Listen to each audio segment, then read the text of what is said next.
Welcome to the Ultimate Sports Podcast. Today is Tuesday, August 20th, 2019.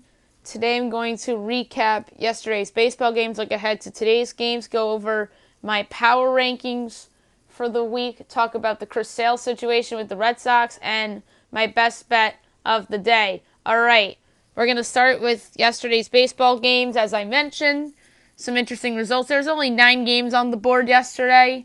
We're just going to go through them. Royals over the Orioles, 5-4. Kansas City improves to 45-80 on the year. Baltimore 39-86. Jorge Lopez the win. John Means the loss. Ian Kennedy the save. Lopez 5 innings, 2 hits, and earned run, 2 walks, 2 strikeouts. ERA 6.25. Means 5 innings, 4 hits, 2 runs, 2 walks, 4 strikeouts. ERA 3.75. Nats over the Pirates, 13-0. The Nats offense has been on fire. 68-56 on the year. Pittsburgh 51-73. Getting the win for Washington, Javi Guerrera, and Trevor Williams gets the loss. Joe Ross started 3 1/3 innings, 3 hits, no runs, no walks, 2 strikeouts. ERA 5.48. Trevor Williams 2 innings, 6 hits, 6 runs, 2 walks, and a strikeout. ERA 5.65. Mariners over the Rays 9-3, an impressive win for Seattle. 53-73 on the year. Tampa 73-53. Marco Gonzalez the win. Brendan McKay the loss.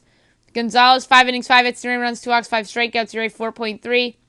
McKay 2 innings, 3 hits, 3 runs, 2 walks, and a strikeout. ERA 5.55. So the Rays treated him like an opener a little bit in that game. Padres over the Reds 3-2. A nice win for the Padres. 59-65 on the year. Cincinnati 58-66. Luis Perdomo with the win. Trevor Bauer the loss. Kirby Yates the save. Eric Lauer started 4 innings, 4 hits, and a run, 2 walks, 5 strikeouts. ERA 4.47. Trevor Bauer, the quality start, 7 innings, 5 hits, 2 runs, a walk, 11 strikeouts. ERA 5.87. 5.87 is ERA, obviously, with Cincinnati, not the whole season. Cardinals over the Brewers 3-0. Story of this game was that they had a combined no-hitter going into the 8th inning, and then it was broken up on I believe it was a hit by Yasmani Grandal that broke it up. It was a double off of Giovanni Gallegos, who's had a nice year for the Cards out of the bullpen. Dakota Hudson the win. Zach Davies lost. Andrew Miller the save. Hudson was sensational. 6 2/3 innings, no hits, no runs, 4 walks, 7 strikeouts. Rate 3.63. Zach Davies 5 innings, 3 hits, 2 runs, 2 walks, 4 strikeouts. ERA 3.74. Rangers over the Angels 8-7, 11 innings on a walk-off infield single by Isaiah Kiner-Falefa, and Trevino scores the game-winning run. Texas improves to 61-64. Angels drop to 62-65. Rafael Montero the win. Noe Ramirez the loss. Starting for the Rangers was Colby Allard. He did not have a good performance. 5 innings, 7 hits, 6 runs, 2 walks, 3 strikeouts. ERA 6.6.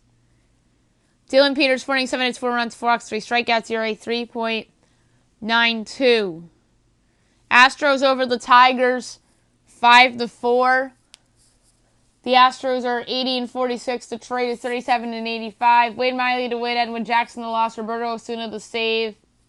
Wade Miley 5 2/3 innings, 10 hits, 3 runs, no walks, 8 strikeouts. ERA 3.18. So it wasn't a great start for him.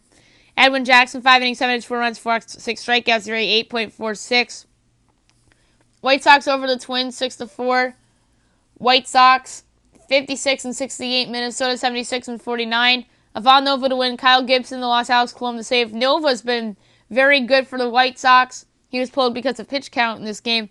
5 1/3 innings, 10 hits, 2 runs, walks, 2 strikeouts. ERA 4.47. I'm sorry, 1 walk. I said 2 walks by mistake.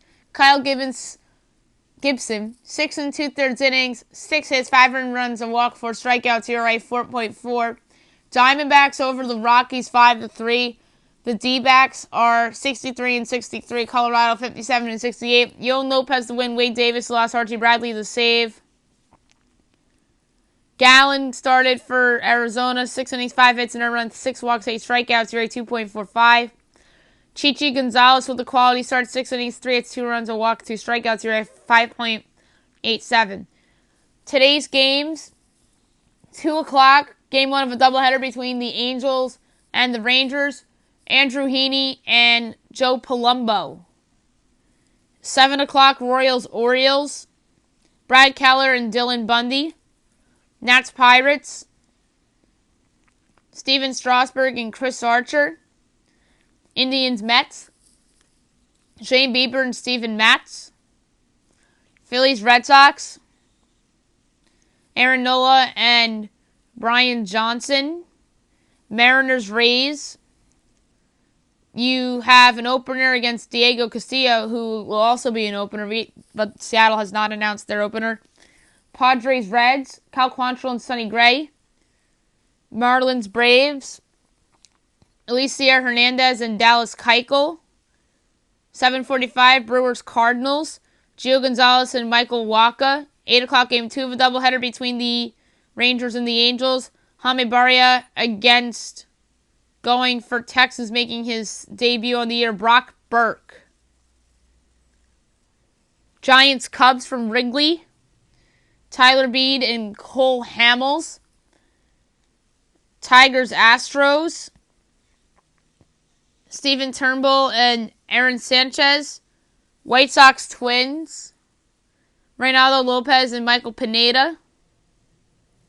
Rockies-Diamondbacks at 9:40, Kyle Freeland and Alex Young. 10 o'clock, ESPN, Yankees-Athletics, Domingo Germán and Homer Bailey. This screams Yankees win. Oh, wait a minute, it's AJ Puke going for Oakland, I thought. I guess he's coming out of the bullpen because it says that Bailey is starting. I thought Puke was starting for Oakland. But it doesn't matter. I like the Yankees here on the road. Domingo Germán on the road scares me against a good opponent, but either way, whether it's Puke or Bailey, Puke's making his big league debut. I'd rather see Puke than Bailey if I'm an A's fan, because Bailey has stunk as a member of the Oakland Athletics, to be kind. And Puke can give them some energy if he indeed starts this game. But I'm going to go with the Yankees here. I know there's a case to be made for Oakland because it's Yankees' first game on the West Coast. And there's the whole Savages thing that people aren't a fan of. But I certainly don't mind it, though, because as long as they're winning. And it's really, I think, is a little bit overblown by the media and by fans. But not really, but whatever. I do like the Yankees in this spot. I don't know if they'll have a winning West Coast trip, but I think they'll get off to a good start. They have their best starting pitcher going tonight. Oh, best starting pitcher that's currently healthy. And Homer Bailey is slated to start here, and he stinks. But if it is Puke, then a case could be made that it's not going to be easy for him. Or on the flip side, Yankees don't know his stuff, and maybe they get to him within like the third time through the order or whatnot. But I'm going to take the Yankees here on the road. They're a minus 125 favorite, and I think that there's a chance they win by multiple runs. So give me New York on the road tonight against the A's. And you have the Blue Jays and the Dodgers, Sean Reed-Foley and Clayton Kershaw. Before I get to my power rankings, it was announced yesterday that Chris Sale will avoid Tommy John surgery. That is really good news for the Red Sox, but the bad news is that he'll be out for the season, and it turns out that he has a torn UCL in his ligament, just like Masahiro Tanaka of the Yankees has, and David Price had that too. But he is going to be out for the season. That already looks like an albatross of a contract. He was having the worst year of his career up to this point, but it's still a huge loss for the Sox. I think this essentially ends any chance they have of reaching the wild card game if there was some false hope within their fan base and in the organization. And I'm obviously going to talk about more on about this on Thursday when I have Terry Cushman on the podcast of the Benny and the Betts podcast, as we'll talk about this. We'll talk about Mookie Betts' future, JD Martinez, David Dombrowski, Alex Cora, and a lot more within the Red Sox organization. So, Chris Sale out for the season. They're shutting him down, and he will be reevaluated by James Andrews in 6 weeks. So, no Tommy John surgery yet, or likely, or possibly, I should say, at all. Power rankings for baseball. I haven't done this in a couple months. I'm going to go through every team. I'm going to do 30 to 1 as I normally would do. Talk about my takeaways from every team this season. Number 30 on my power rankings is the Detroit Tigers. They have the worst record in baseball. They're not a good team. Matt Boyd has shown ace flashes throughout the year. He's had a good second half. I know there is a high asking price for him at the trade deadline. I don't think he's going to get traded yet, because I think that the Tigers want the best possible deal, and I just don't think they're going to do it necessarily this offseason. Maybe next trade deadline, we'll see, but it's certainly going to make a team like the Red Sox a little desperate if they decide to not go into like a semi-rebuild like the Yankees did a few years ago. 29, the Baltimore Orioles. This was the team that everybody thought was going to be the worst team in the league. I think that they're worse on paper than the Tigers, because at least the Tigers have Boyd and they have some young pieces. What did the Orioles really have? I punished the Tigers and put them 30 because they have the worst record. But the Orioles really don't have much to show for. They did not trade Trey Mancini. Maybe they deal him in the offseason because there will be some more suitors. But this team is just a mess. They have no pitching. John Means was having a good year, and then he's flat out collapsed in the second half. So maybe his first half was a fluke. 28, the Miami Marlins. The Marlins are a team that really has shown some strides. Young pitching with Caleb Smith, Jordan Yamamoto, Sandy Alcantara, and then they have Sixto Sanchez in the minors. So of the awful teams, the Marlins might be the first to be, good. Of those awful teams. Yes, I'm going to talk about the Royals in a minute, but Miami, I think, is in the best position of the truly awful teams to be good right away. Or not right away, but be good the fastest, because they have the young pitching. They have some good young prospects. Izan Diaz is up. He's already having an impact. Maybe Lewis Brinson turns it around. Jorge Alfaro's had a good year. Brian Anderson's having a career year. So I think Don Mattingly's done a really nice job developing some of these young players. 27 is the Kansas City Royals. They're a team that has an improving farm system, but I don't know if they're going to be good within the next 2-3 years like it's possible with the Marlins. They have some good young pitching in their system. I'm interested to see what they end up doing with Salvador Perez, if he's a piece of the long-term future for them. They have Hunter Dozier's having a good year. Jorge Soler's having a career year, the best year of his career. The Cubs are probably scratching their heads right now, thinking, why the hell did we trade that guy for Wade Davis, who left in free agency? So, at least the Royals have something going for them with Soler having a career year. Maybe they flip him this offseason, because his value couldn't be any higher than this. Whit Merrifield, I think they want to keep around even though he's 30. And they have some other pieces too, like Nicky Lopez. I mentioned Dozier. Cheslor Cuthbert they like. So we'll see what they do long term. 26 is the Seattle Mariners, another really bad team. They've been really, really bad since April. I remember they got off to that hot start, and everyone said, "Oh, this is this year's surprise team." Not so fast. And then they turned into one of the worst teams in the league. I think this is one of the 5 worst teams in the league. Marco Gonzalez has been on and off this year. Mitch Haniger's had a lost season. It's unfortunate that he's hurt. Dan Vogelback's had a career year. I thought they were going to trade him at the deadline because his value, it's kind of like Soler at the Royals, isn't going to be any higher than this. So I'm interested to see what his future holds.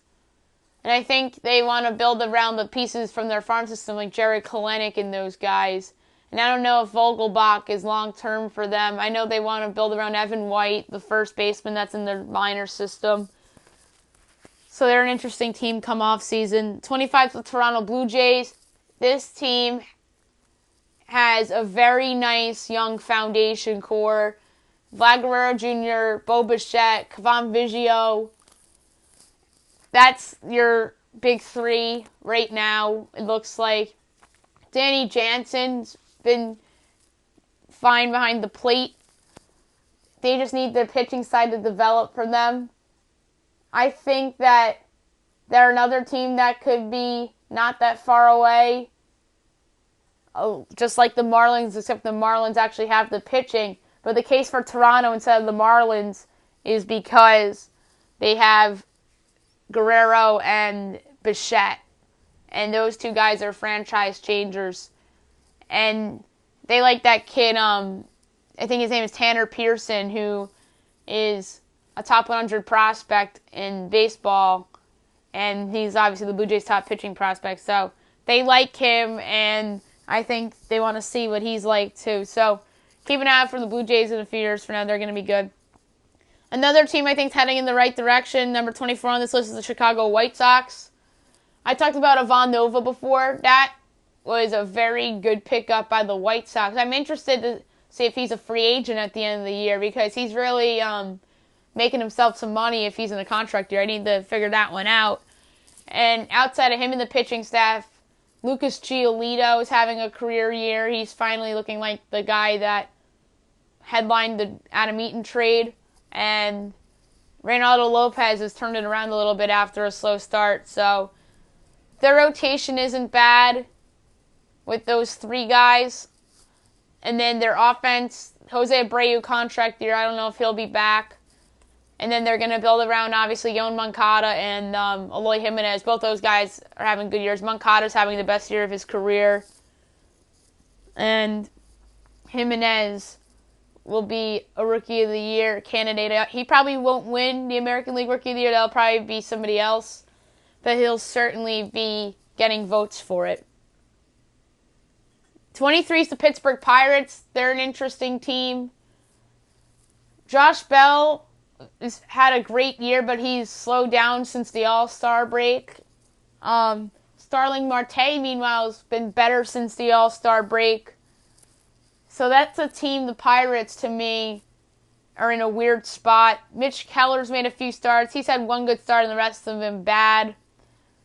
But I don't want to overreact to a highly touted prospect having some bad starts in the big leagues because the latest example is Lucas Giolito, who looked like a bust for a couple of years and really has turned it on this year. So I don't want to overreact to Mitch Keller being really bad. And another good example, Tyler Glasnow looked like a bust and then he gets traded to the Rays and he looked like a stud before his injury. So there's that for Pittsburgh. And then they have some other good young prospects in this system that they like as well. 22 is the Colorado Rockies. Nolan Arenado's having a good year. Trevor Story's having a good year. Their problem was that their pitching regressed from a year ago. Obviously, Kyle Freeland's been bad. Herman Marquez. I'm thinking Domingo Herman because Herman Marquez. But yeah, Marquez, obviously, he's regressed a little bit too. John Gray's been better. And that's another reason why you shouldn't be giving up on young pitchers within 2-3 years. I give young pitchers normally a 4-year window. And Gray is somebody that's been a little better for the Rockies this year. Certainly been better than Kyle Freeland this year. And on the flip side, their bullpen has some injuries. Scott Olberg's done for the year. He was a good piece of their bullpen. So I'm interested to see what their offseason is like. And then they brought in Daniel Murphy. So we'll see if he's back next year. And then Brendan Rodgers, the young hot prospect that they like a lot, obviously out for the season. 21 is the San Diego Padres. Interesting team this year. They went out and signed Manny Machado. He has been a little erratic this year. Batting average isn't great, but he's hitting for some power. He really hasn't been that great since the All-Star break. It sucks that Fernando Tatis Jr. is out for the season. That's a huge loss for the Padres. He could have been on the way to Rookie of the Year if he stayed healthy and if Alonso from the Mets cooled off. We'll get to the Mets in a little bit.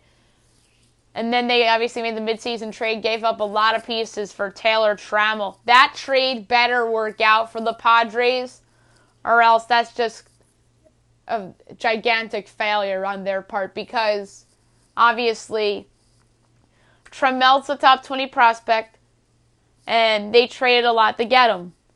I know there's moving pieces involved with Trevor Bauer going to the Reds and some other random pieces, and then Puig going to Cleveland from Cincinnati. But if Franmil Reyes turns into a 50-homer stud for the Indians, but in defense of the Padres, he's a DH. He's not a real outfielder. He's a liability defensively, so it's understandable why they traded him away. But Trammell has to work. There's a lot of pressure on that kid within the next couple of years, and he's not had a good year this year in the minors. 20 is the Cincinnati Reds, speaking of them. They are an interesting team. They actually have a good pitching rotation now with Trevor Bauer, Sonny Gray, Alex Wood, and Luis Castillo. That is a very good top four. I think that that's a team that's going to be contending next year. And I think there's some pressure on that team to improve their offense in the offseason. They got rid of Puig, and their offense hasn't really been that good. That young kid that they called up that replaced Puig has been sensational. He has like 11 homers already in the month of August. So, and Nick Senzel obviously has to be better too. Joey Votto's hurt right now. Eugenio Suarez failed to come up in the big spot yesterday with the bases loaded. He's a good player. I like Suarez a lot. They traded away Scooter Gennett, so their offense has really gotten worse since the trade deadline. So, pressure on that team to improve their offense in the offseason. 19's the Angels. Tough loss yesterday to the Rangers. They had a 7-1 lead and blew it. But that said, Mike Trout should be your American League MVP this year. He's having the best year of his career. He could eclipse 50 home runs this year. Shohei Ohtani is going to be pitching again next year, so I do expect the Angels to be better next year. 18's the Texas Rangers. They've overachieved in my mind this year. And Chris Woodward really looked like the right choice in terms of a managerial hire, even though they're sub 500. But I thought they'd be a dumpster fire. They're not that. They're competitive, and they are giving some of the contenders all they can handle, like the Astros and the Athletics. So, interesting team in Texas. Rougned Odor's having a good year. Willie Calhoun has had moments for them. Their pitching staff is what driven them to overachieve this year. Lance Lynn and Mike Minor. And don't forget the Rangers are moving into a new ballpark next year, so there's going to be a lot of excitement around that team next year, and I think that's a team that's going to be a spender in free agency this winter. 17's the San Francisco Giants. They really should have traded away Madison Bumgarner at the deadline. They're sort of out of it now. I believe they're 3.5 back of the wild card. And that's a team, to me, that is facing a lot of interesting decisions in the offseason. Bumgarner is obviously going to get a qualifying offer. He'll decline that, and whomever signs him will give up a second-round pick or a compensation pick to the Giants if the Giants do let him walk. But I think there's a chance that he goes back to San Francisco, and San Francisco avoids this rebuild, which they probably should have done last year, because I was calling for them to trade everybody last year, and then instead they went out and traded for Scooter Gennett and Kevin Pillar and a bunch of these guys that have kind of made their offense better. And then Mike Yastrzemski, I like. He's really been a revelation for the Giants since they called him up. So, interesting team there. 16, the Diamondbacks, another overachiever in the National League. Some of the pieces they got back in that Paul Goldschmidt trade has really worked out. Carson Kelly's the catcher for them right now and going to be the catcher for them going forward. Luke Weaver is hurt right now, but he's somebody that looked like a good pickup for them before they started to fall out of the race. Christian Walker having a career year for them. Adam Jones is somebody they should have flipped at the deadline. I think they could have gotten something for him. But here's the thing. The sellers were asking for the moon and the stars. And that's a big reason why I'm going to get to the Yankees eventually. But that's a big reason why a team like the Yankees didn't overpay for somebody like the Astros did for Zach Greinke. If the Astros don't win this year, it's going to be a colossal failure. I'll get to them in a minute. But they gave up so much for Zach Greinke, who has had a mixed track record in big games in his career.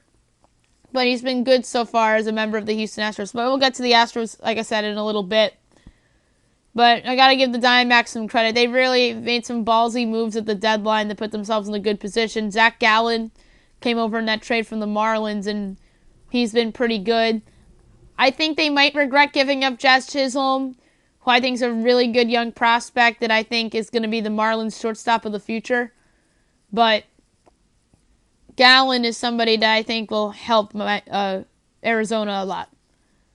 15 is the Milwaukee Brewers. They're a team, in my mind, that I don't think is going to make the postseason. I just don't think they have the pitching to get there and get them through. Christian Yelich is having a better year than he did last year, which is amazing to me. 14 is the New York Mets. Their run that got them back in contention has been sensational. And it's led by their pitching staff, Jacob deGrom, Noah Syndergaard, Steven Matz, Zach Wheeler, and Marcus Stroman.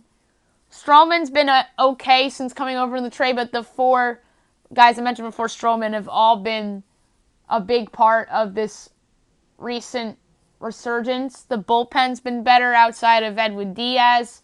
And yes, even Jesus Familia has gotten some big outs for the Mets, who really got off to a slow start for them this year.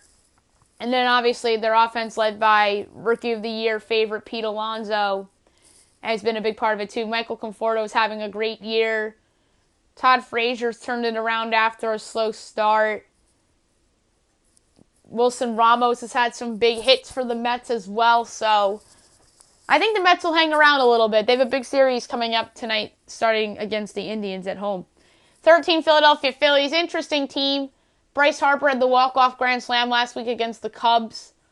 And then they had a dud of a series and lost to the Padres. Big series at Fenway Park coming up for Philadelphia. I think it's a good opportunity for Philly to gain some ground in the wild card race, because the Red Sox look like a team to me that's given up on their season. And that too is number 12 on my power rankings, ironically enough. And they're this high because they've actually won 5 in a row. So got to give credit to where credit's due. You got to beat up on the bad teams like the Red Sox did with the Orioles this weekend. And then they won 2 big games in Cleveland against the Indians, although the Indians kind of gave the Red Sox that one game that got their winning streak going, because Francisco Lindor tried to steal third base, and he was called out. And maybe if he doesn't try to steal third, maybe Cleveland wins that game, and this sort of win streak doesn't happen for the Red Sox. But Boston, to me, is a team that looks like it's quit on their season. Chris Sale's out for the year, and to me, the focus is on their offseason rather than the rest of this season. Unless if they want to develop some young players and see progress from guys like Andrew Benintendi and Rafael Devers and obviously Michael Chavis. 11, Tampa Bay Rays. I'm disappointed in the Rays a little bit. They really have been mediocre or bad, really, against below-average teams, and they should really be taking advantage of their schedule against the likes of the Tigers, the Mariners, and the Blue Jays. They lost too many games against the lower dregs, and that's why they're out of my top 10. Yes, they had a couple walk-offs against the Tigers, and wins are wins, but that was a bad loss yesterday, and they had a couple bad losses against Toronto, too, so I'm punishing the Rays for that. 10, the Minnesota Twins. Another team that kind of deserves to be punished. They lost to the White Sox yesterday in a game that they probably should have won. And they're really a team that, to me, must take advantage of their schedule going forward because it's all White Sox and Tigers over the next 2 weeks, both home and road for each team. So put up or shut up time, Minnesota Twins. And you better hope that the Mets pull off a couple games against the Indians. 9, the Chicago Cubs. They got the win on Sunday Night Baseball against the Pirates, but before that, they've had a couple bad collapses and bad losses, most notably the Bryce Harper walk-off grand slam game. Joe Madden pulls Yu Darvish after 7 with a lower pitch count, and that's what led to that loss. And then Friday night, they had their walk-off loss against Pittsburgh. And then, obviously, they won Sunday in the Little League game. And now they have to take advantage of a bad Giants team at home, where they're 43-16 at home this year, and they're like 20-33 on the road. They're a bad team on the road, but they're a kick-ass team at home. That's the difference for the Cubs, and that could come back to bite them if they don't win this division.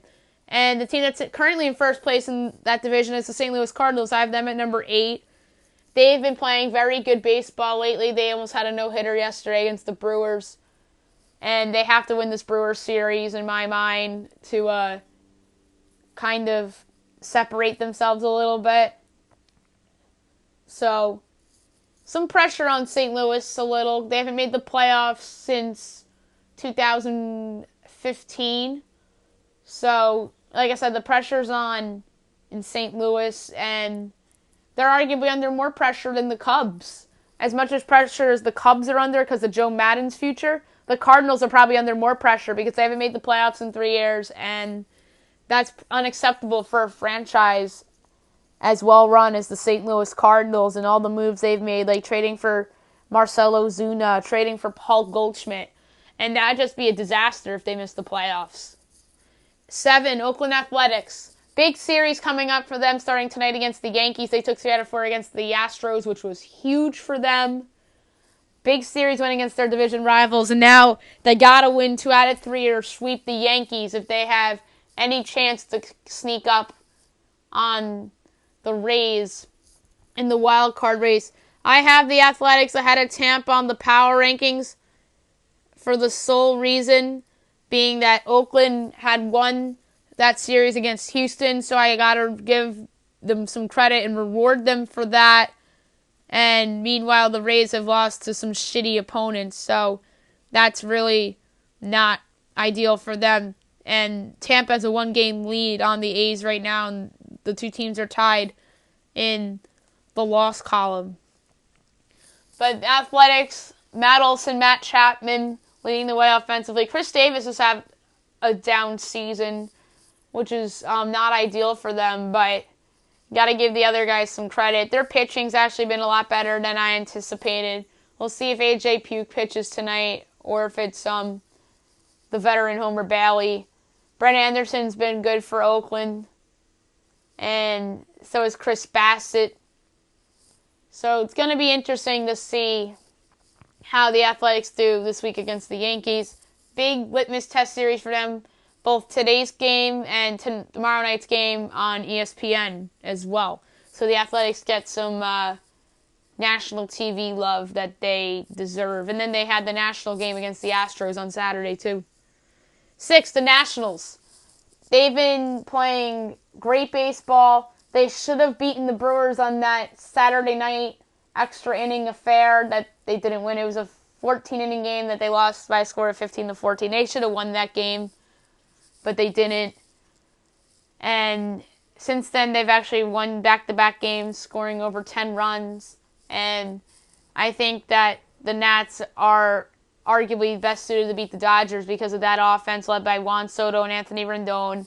And their pitching staff led by the trio of Max Scherzer, Patrick Corbin, and Steven Strasburg. But the thing that could come back to bite him is their bullpen. Sean Doolittle's been bad since the All-Star break, and now he's on the injured list. If he comes back and is the Sean Doolittle that is good and is a lockdown guy, then the Nats have a real shot. So those other bullpen adds that they got the trade deadline this year must work out. They're under some pressure in my mind. 5, the Atlanta Braves, first place in the NL East right now. They'll probably win that division. They're the best team in that division, led by Ronald Acuna Jr., Freddie Freeman, and Josh Donaldson. Austin Riley, that's a big injury for them, but I think that they can withstand that. They picked up Billy Hamilton off the waiver wire. I think he'll help them with his base running and his defense because Ender Inciarte's hurt. Dansby Swanson's also hurt, so Adeiny Hechavarria's on the Braves now and is filled in nicely there. So, Braves have some injuries, but I think they'll get through. Mike Soroka's having a great season. He'll be a Rookie of the Year finalist, but he won't win because Peter Alonso has 40 homers. So, Braves in a good spot right now. 4, the Cleveland Indians. This team has been on fire. It's okay they split the Yankees. I think they showed a lot in that series with their offense. And that it's better than given credit for. Yasiel Puig's been a big pickup for them. Reyes really hasn't been that great, though. But I think he's capable of getting hot for them. Carlos Santana's an AL MVP candidate, having a resurgence career year. You have Francisco Lindor, who's the best shortstop in baseball. Jose Ramirez has turned his season around. That's a big reason why the Indians have turned their season around. Great rotation led by Shane Bieber on top. You have Corey Kluber, who had a setback. That's not good for Cleveland. But Carlos Carrasco looks like he's on his way back. Zach Plesac has pitched some good innings for Cleveland this year. Adam Pluko's been okay. Aaron Savali has been much better than I thought he'd be. So Cleveland's in a good spot right now. Number 3, the Houston Astros. I had to put them at 3 between the big 3 because they had the 5-game losing streak when they lost 2 games to the White Sox and then lost some ground in the division against the Athletics. They'll still win that division, but it's not really that ideal to lose 3 games to the Athletics. And one of them you had Verlander on the bump for, so that's really not that great.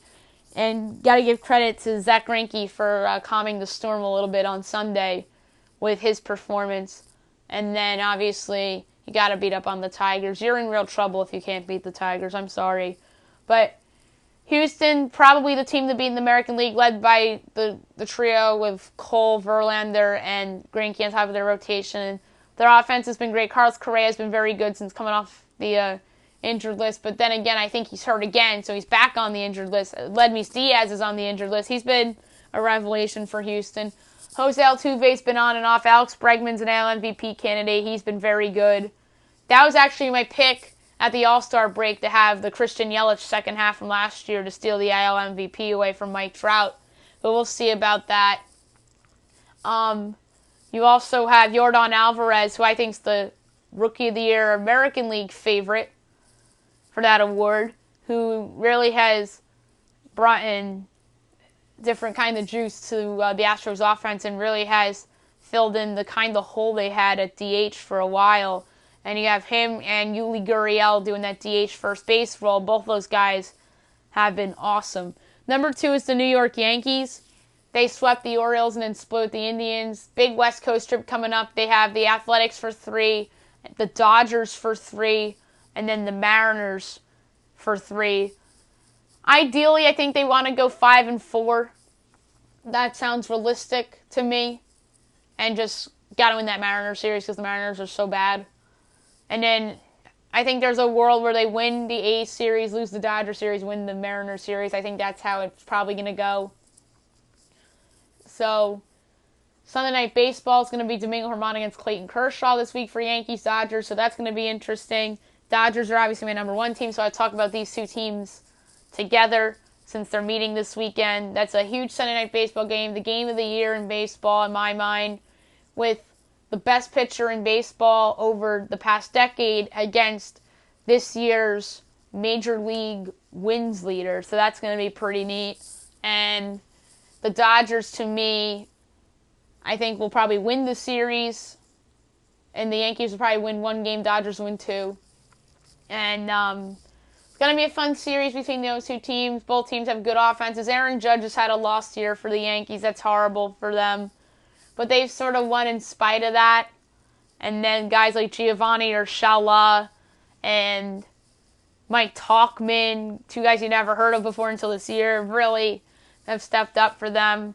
Obviously, Gleyber Torres is having a great season. DJ LeMahieu is an MVP candidate. Some people actually think that he might win the award. I'm not convinced about that because Mike Trout's playing in the American League too. So I do not think DJ will win the American League MVP. Their bullpen's amazing, led by Aroldis Chapman, Zach Britton, Tommy Kahnle, and Adam Ottavino. They're getting Dellin Betances back at some point. Their rotation has been mediocre this year, to say the least. James Paxton's been disappointing, but he's had some good starts lately. Masahiro Tanaka has been pitching well of late, too. Almost had a complete game against the Blue Jays the other day. Domingo Germán leads the league in wins. He's been sensational for them. Maybe if he didn't get hurt in the middle of the year, he'd be a dark horse candidate to win the American League Cy Young Award because his ERA is high because he had that injury and he was pitching through that injury. So when he came back from that injury, he started to look like the guy that had a sub-2 ERA within the first month of the season. So we got that. And then the Yankees have really thrived with the opener role this year for Chad Green, although he was an absolute disaster against the Indians, which led to the 19-5 defeat the other day. And then they would have somebody like Nestor Cortez Jr. or Luis Cessa follow Chad Green in the opener role. They should do that in the playoffs if Luis Severino isn't back. Or you start with Chad Green and you go Domingo Germán 2 through 5, and then mix and match between your big five of Betances, Britton, Ottavino, Kahnle, and Chapman. Dodgers. You got Cody Bellinger, who will win the National League MVP award. Max Muncy's been spectacular. Jock Peterson has not been very good since the Home Run Derby, but he's still a threat to go deep at any time. Corey Seager hasn't had a good year this year, coming off the Tommy John surgery. You have Will Smith, who's been a revelation for the Dodgers at catcher. You have a bunch of other guys that have been revelations this year, like Kyle Garlick.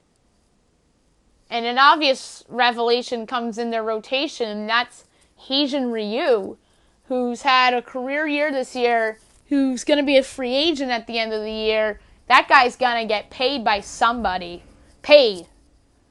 And that's a big reason why they kept Dustin May around, and rather than trade him to improve their bullpen, because they know they're probably going to lose Ryu, although they have the resources and the money to re-sign him. But they kept May in case they lose Heijin Ryu this offseason. So Dustin May's been pretty good other than that bullpen meltdown against the Braves on Sunday. Clayton Kershaw might win the NL Cy Young this year. He's been so good. And it's funny because I actually thought that he was going to start to decline this year, but obviously not true. Walker Buehler has been a little bit of a disappointment this year in my mind. I thought that was going to be the NL Cy Young winner / breakout pitcher this year, but I was wrong about that. Although he's been good, but not up to where I thought he would be. Rich Hill's hurt, and Kenta Maeda has been okay as well. And in their bullpen, to me, is just not very good. Pedro Baez has gotten some big outs this year for them. He can't be trusted in the playoff spot. Kenley Jansen's hit or miss. Joe Kelly's been a free agent flop. So, interesting times ahead for the Dodgers and the Yankees as they meet this weekend. Best bet of the day, brought to you by DraftKings. Going to be interesting to see how it plays out. So without further ado, here we go. I'm going to go with baseball. I'm going to take the Nationals on the road against Pittsburgh. That's a no-brainer. That should be a minus 180, if anything, because Chris Archer stinks. I'm going to take the Reds at home against the Padres. I'm going with the Braves against the Marlins and Dallas Keuchel. Taking the Cubs at home against the Giants. Taking the Astros at home against the Tigers. And I'm going to go with the Dodgers and Clayton Kershaw against the Blue Jays. So 872 odds. Wagering $1, payout of $9.71. That's it for the podcast today. I'll be back tomorrow recapping baseball, looking ahead to tomorrow. Maybe I'll have another activity for you. We'll see. I hope you guys have a great day, everybody.